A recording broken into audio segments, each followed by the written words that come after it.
آپ کو یہ معلوم ہو چکا کہ اللہ نے آپ کو اپنی عبادت کے لیے پیدا کیا ہے، تو یہ بھی جان لیں کہ کوئی عبادت نہیں ہے جب تک کہ اس کے پیچھے توحید نہ ہو۔ آپ عمرے کرتے رہیں لیکن شرک کرتے ہیں، اس عمرے کی کوئی حیثیت نہیں ہے۔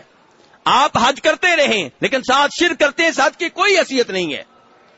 کیا مکہ والے جو تھے جن سے نبی علیہ الصلوۃ والسلام نے بعد میں جہاد کیا، جن کے اوپر آپ نے تلواریں چلائیں، جن کی وجہ سے آپ کو مکہ چھوڑنا پڑا، کیا وہ بیت اللہ کے منتظم نہیں تھے؟ بیت اللہ کے متولی نہیں تھے؟ کیا انہوں نے آپ کی زندگی میں آپ کی آنکھوں کے سامنے بیت اللہ تعمیر نہیں کیا تھا؟ کیا وہ حج نہیں کرتے تھے؟ بالکل کرتے تھے۔ کیا وہ بیت اللہ کا طواف نہیں کرتے تھے؟ بالکل کرتے تھے۔ حاجیوں کی خدمت کرتے تھے، مینا میں جاتے تھے، مزدلفہ میں جاتے تھے، بیت اللہ کا طواف کرتے تھے، پھر بھی کافر کے کافر ٹھہرے کیوں؟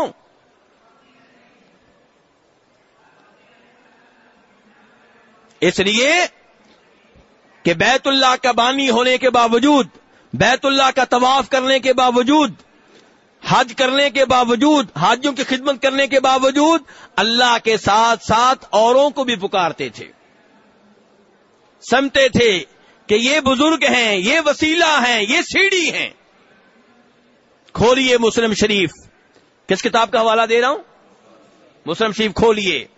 عبداللہ ابن عباس کہتے ہیں رضی اللہ تعالی عنہما کہ مکہ والے جب حج کرتے تھے تو وہ بھی تلبیہ پڑھتے تھے، لبیک اللہم لبیک، وہ بھی کہتے تھے لبیک اللہم لبیک، میں حاضر ہوں اے اللہ، میں حاضر ہوں، مکہ والے کہتے تھے۔ اور یہ بھی کہتے تھے لبیک لا شریک لک، یا اللہ میں حاضر ہوں اور اعلان کرتا ہوں کہ تیرا کوئی شریک نہیں۔ آج کا کلمہ پڑھنے والا مسلمان بھی یہی کچھ کہتا ہے، اور نبی علیہ الصلوۃ والسلام اتنا جملہ ان سے سننے کے بعد کہتے تھے بس بس بس، یہ توحید ہے، یہاں پہ خاموش ہو جاؤ، آگے شرک والا جملہ نہ کہنا، کیونکہ آپ کو پتا تھا کہ اس کے بعد وہ شرک والا جملہ لے کر آتے ہیں، تو آپ کہتے تھے بس بس آگے نہ کچھ کہنا۔ لیکن وہ کہتے تھے کیا؟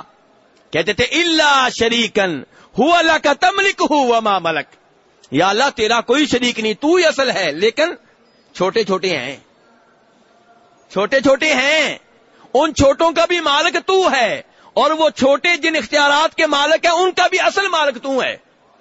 وہ بھی مانتے تھے اصل کون ہے؟ اللہ، لیکن یہ بزرگ ہیں، یہ لات بزرگ ہے، یہ عزا بزرگ ہے، اور آپ کہیں گے کہ بھئی کہاں کی بات کہاں ملا دی، وہ لات تو بت تھا، اور ہمارے قبر والے درباروں والے جو بزرگ ہیں وہ تو انسان ہیں۔ کھولیے بخاری شریف، جناب عبداللہ ابن عباس کہتے ہیں رضی اللہ تعالی عنہما کہ لات ایک بزرگ تھا، کان رجلن، ایک آدمی تھا، یہ ایک آدمی تھا جس کا بت بعد میں بنا، یہ کون تھا؟ یہ آدمی تھا، حاجیوں کی خدمت کرتا تھا، انہیں ستو پلاتا تھا، جب فوت ہوا تب اس کے نام پہ یادگار بنی۔ جب یادگار کے پاس آتے تھے تو وہ بھی جانتے تھے کہ پتھر ہے، لیکن وہ سمجھتے تھے کہ پتھر کے پیچھے ایک شخصیت ہے۔ جیسے آج مسلمان کلمہ پڑھنے والے درباروں پہ آتے ہیں، مزاروں پہ آتے ہیں اور کہتے ہیں کہ بظاہر سامنے قبر ہے، پتھر ہے، لیکن نیچے شخصیت ہے۔ میرے بھائی، اس لیے سمجھ لیں شرک کسے کہتے ہیں۔ اگر عمرہ کرنے کا نام، حج کرنے کا نام، صرف اسی کا نام مسلمانی ہے تو مکہ والے عمرہ کرتے تھے، حج کرتے تھے، طواف کرتے تھے، لبیک اللہم لبیک بھی پڑھتے تھے، لیکن شرک کے لیے چور دروازہ انہوں نے رکھا ہوا تھا۔ یہی چور دروازہ آج کے کئی مسلمانوں نے رکھا ہوا ہے۔ تو اس لیے یہ امام صاحب کیا کہہ رہے ہیں آپ سے کہ یہ جان لیں بات کہ کوئی عبادت اس وقت تک عبادت نہیں ہے جب تک کہ اس کے پیچھے توحید نہ ہو۔ کیا نہ ہو؟ کہتے ہیں ایسے ہی کما ان الصلاۃ لا تسمى صلاۃ الا مع طہارہ، کوئی نماز اس وقت تک نماز نہیں ہے جبکہ اس سے پہلے وضو نہ کیا ہو۔ وضو کے بغیر، تیمم کے بغیر نماز پڑھے نماز ہو جائے گی؟ وہ کہتے ہیں ایسے ہی توحید کے بغیر جتنی بھی عبادت کر لیں، جتنے بھی ہاسپٹل بنا لیں، جتنے بھی یتیموں کی کفالت کر لیں، بیواؤں سے تعاون کر لیں، ایمبولینسیں آپ کی پورے پاکستان میں چلتی ہوں، لیکن آپ کفریہ عقیدہ رکھتے ہو، آپ کے ان اعمال کا کوئی فائدہ نہیں ہے.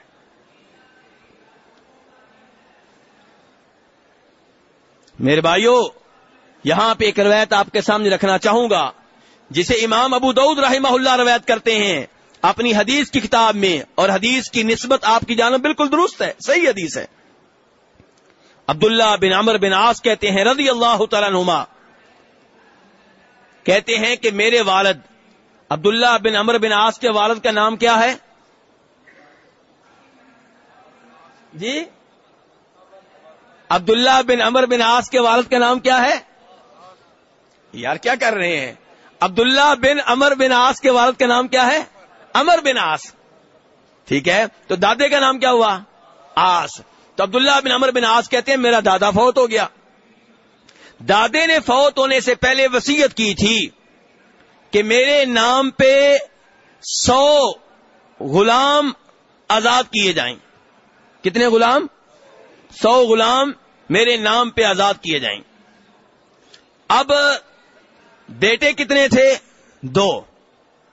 ایک بیٹے نے اپنے حصے کے 50 غلام آزاد کر دیے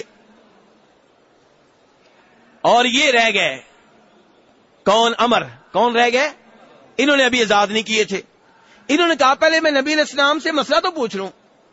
تو آپ صلی اللہ علیہ وسلم کے پاس آئے، کہا اللہ کے رسول ہمارے والد صاحب نے 100 غلام آزاد کرنے کی وصیت کی تھی، میرے بھائی ہشام نے 50 غلام آزاد کر دیے ہیں، میں نے کہا کہ پہلے آپ سے مسئلہ پوچھ لوں.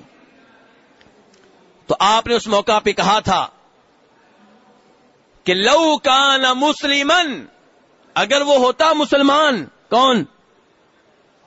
تمہارا باپ. تمہارا باپ اگر ہوتا مسلمان اور پھر تم اس کی طرف سے حج کرتے یا صدقہ خیرات کرتے یا غلام آزاد کرتے تو اسے فائدہ ہوتا.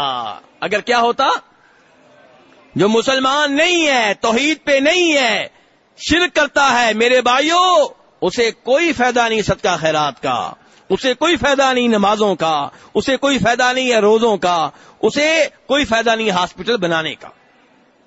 توحید اللہ کو، اللہ بڑی غیرت والے ہیں، اللہ کو یہ پسند نہیں ہے کہ پیدا میں کروں اس انسان کو، 5 فٹ کا انسان ہے، پیدا اسے اللہ کرے، رزق اللہ دے، والدین اللہ دے، اولاد اللہ دے، بیگم اللہ دے، عقل اللہ دے، اور ایک بھی سجدہ اللہ کو چھوڑ کے کسی اور کو کرے. کیوں کرے؟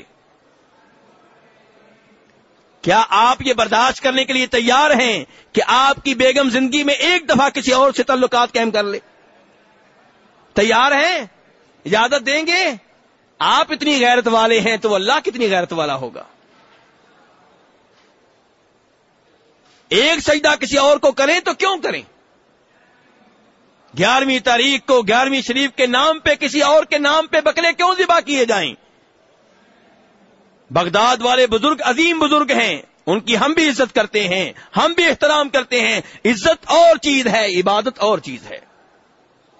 بکرا جب بھی ذبح کیا جائے گا کس کے نام پہ؟ اللہ کے نام پہ.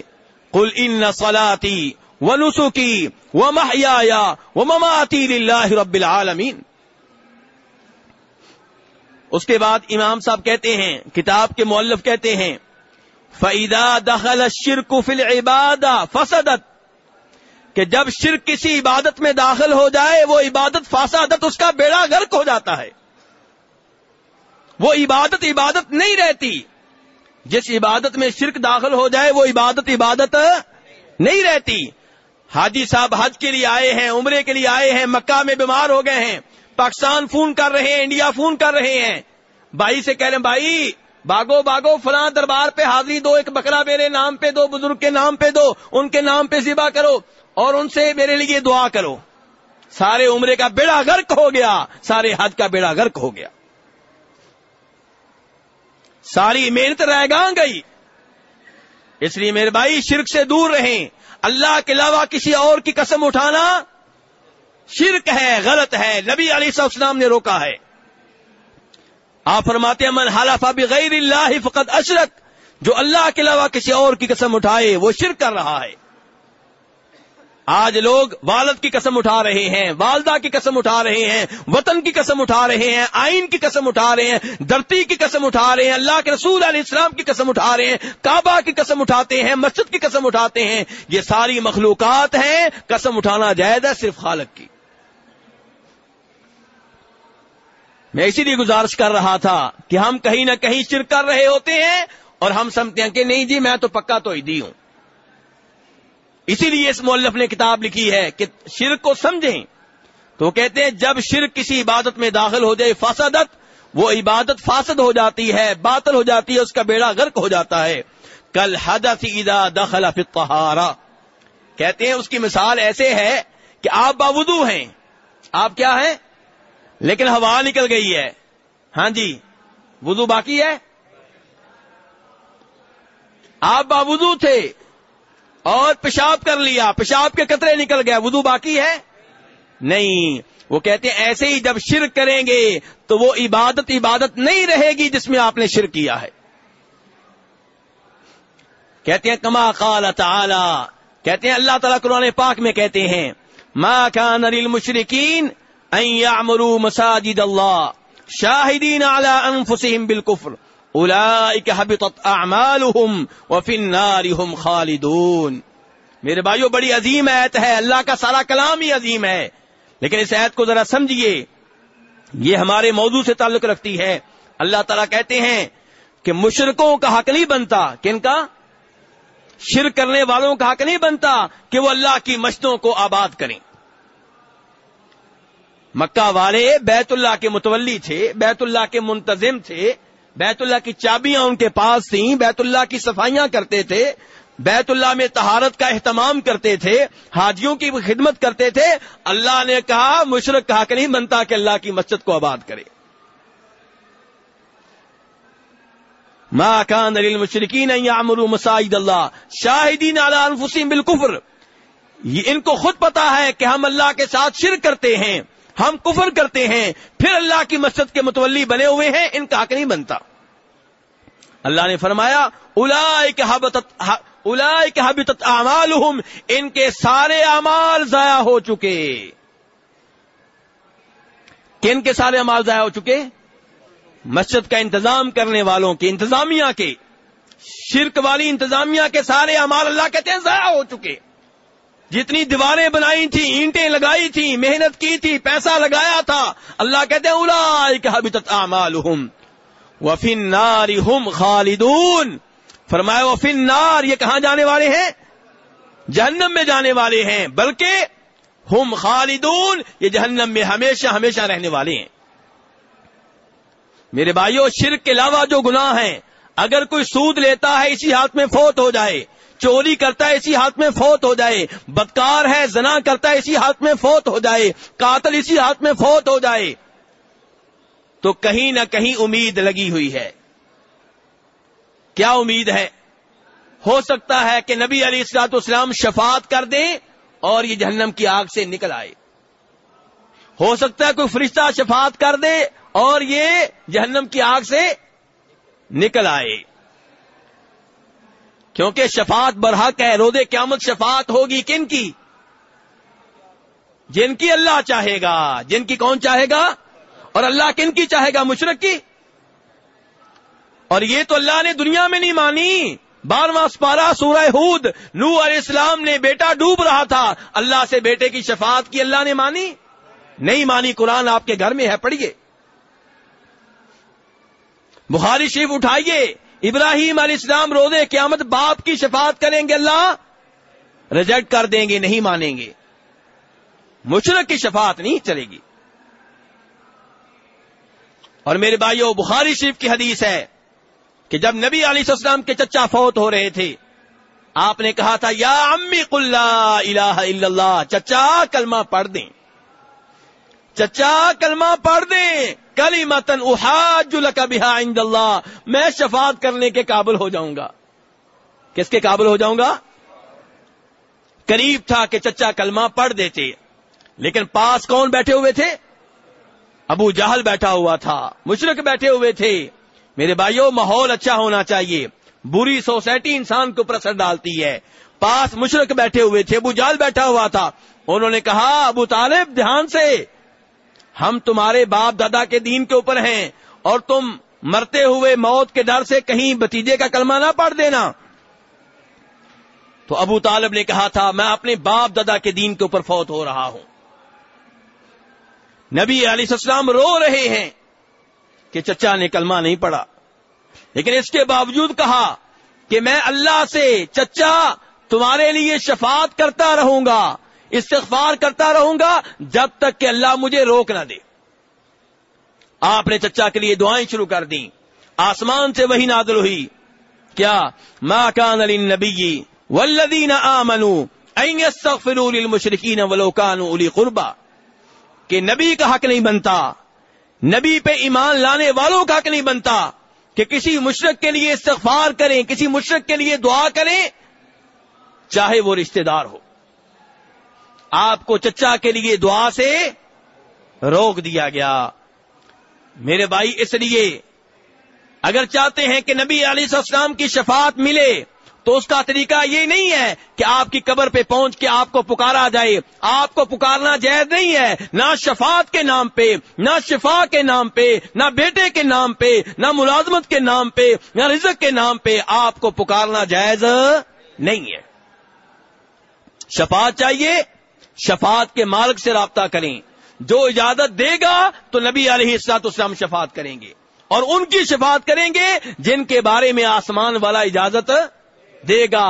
شفاعت کا مالک وہ ہے قل للہ الشفاعۃ جمیعا لہ ملک السماوات والارض ثم الیہ ترجعون.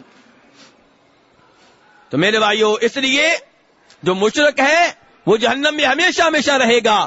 جو سود کا کاروبار کرتا ہے، سود لیتا ہے دیتا ہے، چور ہے، ڈاکو ہے، ان کے بارے میں امید کی جا سکتی ہے شاید کوئی شفاعت ہو جائے، شاید اللہ رحمت کر دیں، یا جب اس کا عذاب مکمل ہو جائے قیامت کے حساب سے اس کا عذاب مکمل ہو جائے اور پھر اللہ اسے جہنم سے نکال لیں. لیکن مشرک کے لیے کوئی تخفیف نہیں ہے، کوئی ہلکا پن نہیں ہے، کوئی معافی نہیں ہے، کوئی نجات کا راستہ نہیں ہے. جو شرک کے ہاتھ میں فوت ہو گیا اس کے لیے کوئی نجات کا راستہ نہیں ہے.